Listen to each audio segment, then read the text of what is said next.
What's going on, guys? Do you want to know the most dangerous disorder in leopard geckos? MBD, Metabolic Bone Disease.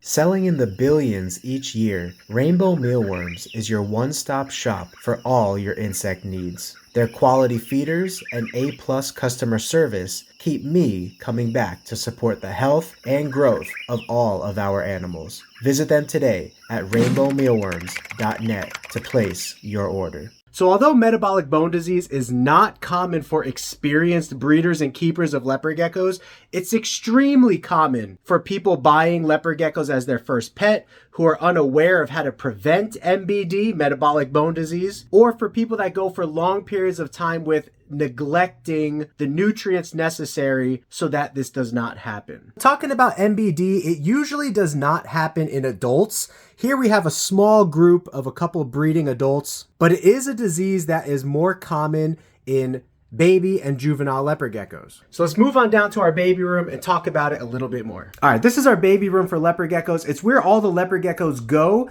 to get set up before they get promoted to our breeder room. As you can see, there's a lot of little tubs here. Each one of these tubs has 2 babies in it. Sometimes the tub will have more than 2 babies if they're brand spanking new, but in this size tub, which is a 96 fluid ounce, 12 cup container, McCormick brand tub from the dollar store, you could fit either 4 brand spanking new babies in here or 2 babies that are kind of growing up. So here we have 2 babies that are growing up. One baby is going to be a little bit bigger than the other. That doesn't necessarily mean metabolic bone disease is at play. It could just be bad genetics on the gecko that's smaller. Maybe it hatched smaller as a baby leopard gecko. These guys just got fed yesterday. You can see what we use to prevent MBD right here. Those worms are all coated in a mixture of this powder with this one. So Osteo Form SA, or just regular Osteo Form without the SA, has been used by top leopard gecko breeders in the hobby for more than 30 years.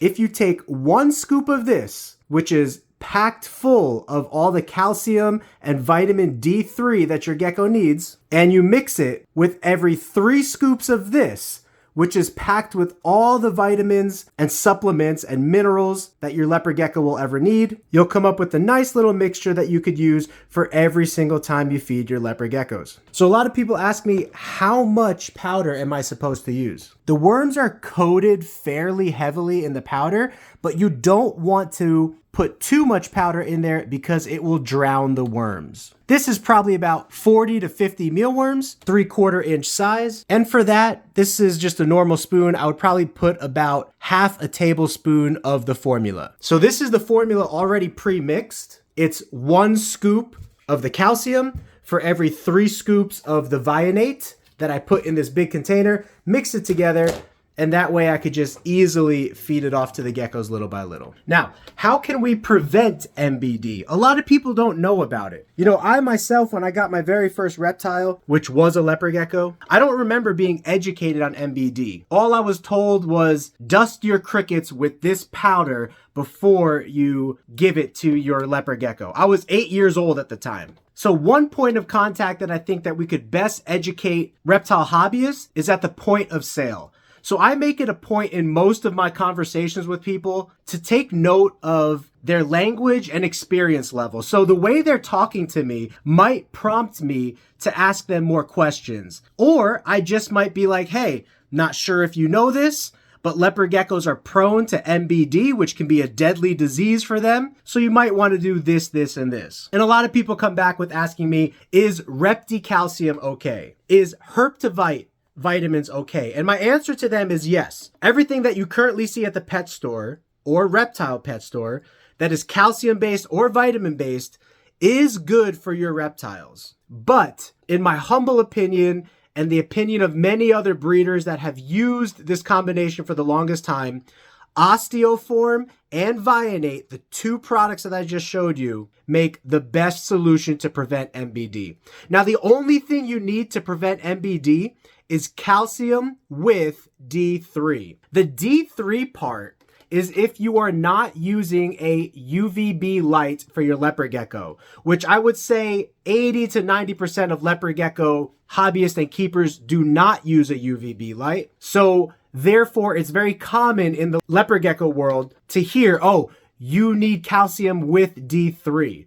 But if you are using a UVB light, which is ultraviolet radiation, and is providing artificial sunlight for your gecko, then you do not need calcium with D3. You could buy calcium without D3. Now, that's not possible with the Osteo Form version. Osteo Form automatically has D3 in it, so just be careful. There's something called D3 overdose, which is too much D3. If the gecko's getting ultraviolet light and is getting supplemental D3, it can actually cause a disease that is called D3 overdose. And that can be effects that are similar to MBD. Weak bones, malnutrition, poor appetite, and eventually a gecko that dies a slow and agonizing death because it has a great imbalance of diet in its body. Now, I've never seen this. It's nowhere near as common in reptiles as MBD is, but it is something that I read up on, so you just want to be careful about it. Now, a lot of my animals that do get UVB, I do use Osteo Form for, which has the D3 in it. And I've still never noticed any issues towards D3 overdose. So if you're doing the proper ratios that other breeders have found successful, you are most likely not going to experience an issue. But I had to make you aware of it, that D3 overdose does exist. However, I would not be too worried about it. If you are giving your leopard gecko UVB light and you decide to use Osteo Form, which has D3 in it, do what you want to do. But my suggestion would be just use the 1-to-3 ratio. And if you ever get a hint of any potential issues, you can pull back the frequency in which you use that calcium powder to maybe once every week or every 2 weeks, depending on how much you feed your animal. I'd like to see more studies on D3 overdose because most of the studies out there are on metabolic bone disease, which is a lack of D3 absorption and calcium into the gecko's body. So I don't want to alarm you too much, but it is something that is medically known and is probably currently being studied on some level at this time. Well, guys, I just wanted to make a quick educational video on the #1, I would say, killer of leopard geckos and bearded dragons in the world is most likely metabolic bone disease, in addition to parasites and just general neglect. But those will be videos that we will talk about in another episode. But I hope you learned about MBD. Let me know if you have any questions on it. It's so easy to prevent. As soon as the babies are born, we put a little bowl of that mixture that I showed earlier in this video with a couple of worms in there.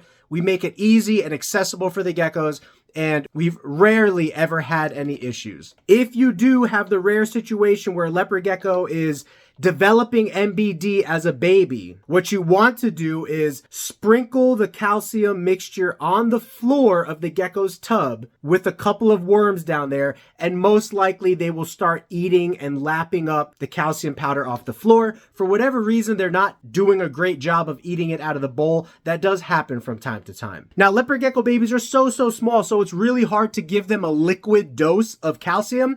But if it did come to that point, you could use something called critical care, or you could actually just take some calcium with D3, mix it with some water, buy a small animal pipette or syringe from Amazon or the pet store, hold your gecko by the jaws and ingest it into its mouth a little bit of that liquid calcium, just so that it gets it into its body. I've never had to do this. I've only had to go as far as sprinkling the powder onto the gecko's floor. Now, that doesn't mean I've never had a baby gecko pass away, because some baby geckos just won't thrive. They just won't get started eating. They have bad or poor genetics. Or maybe there was incubation issues and caused for premature birth or other issues that we might be unaware of. Either way, I've seen my fair share of babies not make it. However, most babies will do absolutely fine under the given circumstances that I showed you in this video. So I hope you guys are having a great day. I hope you enjoyed the educational content of this video. Let me know other future videos that you want us to educate on and other topics, and we will definitely try to do that. So I appreciate you guys being here. I'll see you in the next video, and have a Geeky Gecko great day. Peace!